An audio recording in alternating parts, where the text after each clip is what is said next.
Kentucky's primary election is making national headlines again, but this time it's for being an example of a successful election during the pandemic. And as LEX 18's political reporter Carolina Buchuk explains, this is a very different take than what the national narrative was just 2 weeks ago. Days before Kentucky's election last month, the nation's spotlight was thrown onto Kentucky, and accusations quickly took off. In a typical Kentucky election, voters cast ballots in about 3,700 different polling locations. However, because of COVID-19, fewer than 200 will be open tomorrow, and that could lead some to assume voter suppression may be happening.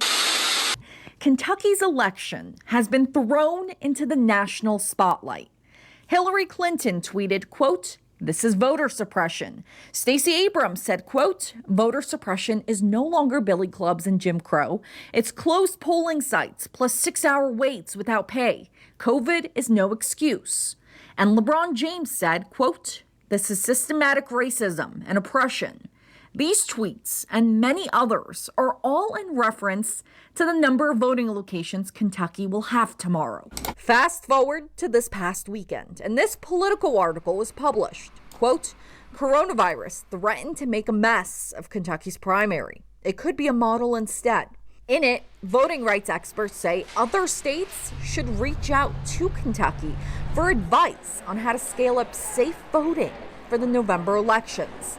It's a very different tone from what people across the country were saying just 2 weeks ago.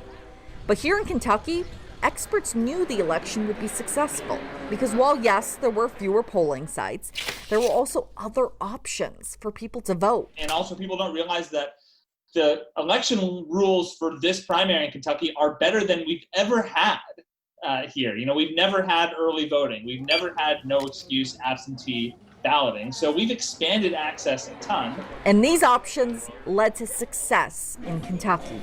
In Frankfort, Carolina Buchuk, LEX 18 News.